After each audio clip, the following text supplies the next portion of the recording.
মোহিত ভিতরে প্রবেশ করে দেখে কুসুমমালাকে একটা পিঞ্জিরার ভিতরে কিম্বুদৈত্য বন্দি করে রেখেছে। কুসুমমালা বলল, কে তুমি? তোমাকে তো চিনতে পারলাম না, তাড়াতাড়ি পালিয়ে যাও, কিম্বুদৈত্য আসলে তোমাকে খেয়ে ফেলবে।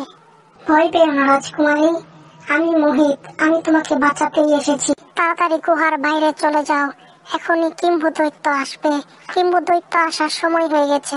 ঠিক আছে, আমি আবার পরে আসবো।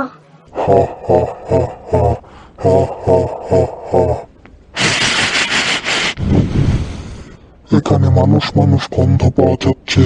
এখানে তুই ছাড়াও আরো কেউ এসেছিল? না গো না, আমি ছাড়া আর কেউই আসে নাই। তোমার নাকে মনে হয় অসুখ হয়েছে, তাড়াতাড়ি বুদ্ধি দেখাও।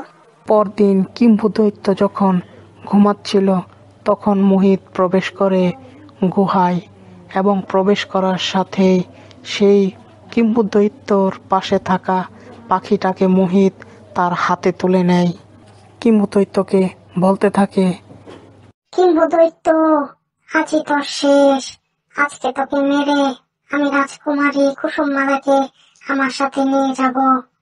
পাথর পাথর, তুমি কিম্বুদৈত্যকে উড়িয়ে নিয়ে যাও গুহার বাইরে।